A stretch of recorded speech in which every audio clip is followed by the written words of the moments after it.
Guli-guli, saya mau tanya kenapa saya punya kereta bila mau belok kanan, belok kiri, dia rasa macam berat dan keras sikit. Kenapa You punya kereta ada power steering ke?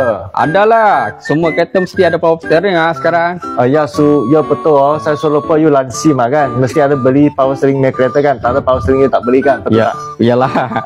Mari tengok ini power steering pump. Okey, korang mesti mau tengok sini.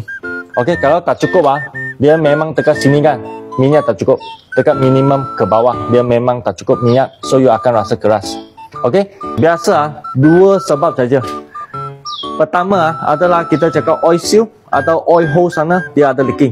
So semasa dia leaking minyak tak cukup, dia rasa berat. Okey, yang kedua adalah itu power steering punya pump. Dia sudah rosak lah, faham tak?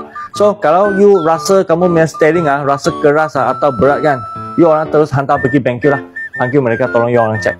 Faham tak? Kerana dia tak macam tu kereta punya enjin minyak atau itu brake minyak, dia ada itu simbol nyala lampu dekat meter. Faham tak? Okey, faham. Faham Okey, so you orang jangan lupa follow saya, like dengan share. Bye.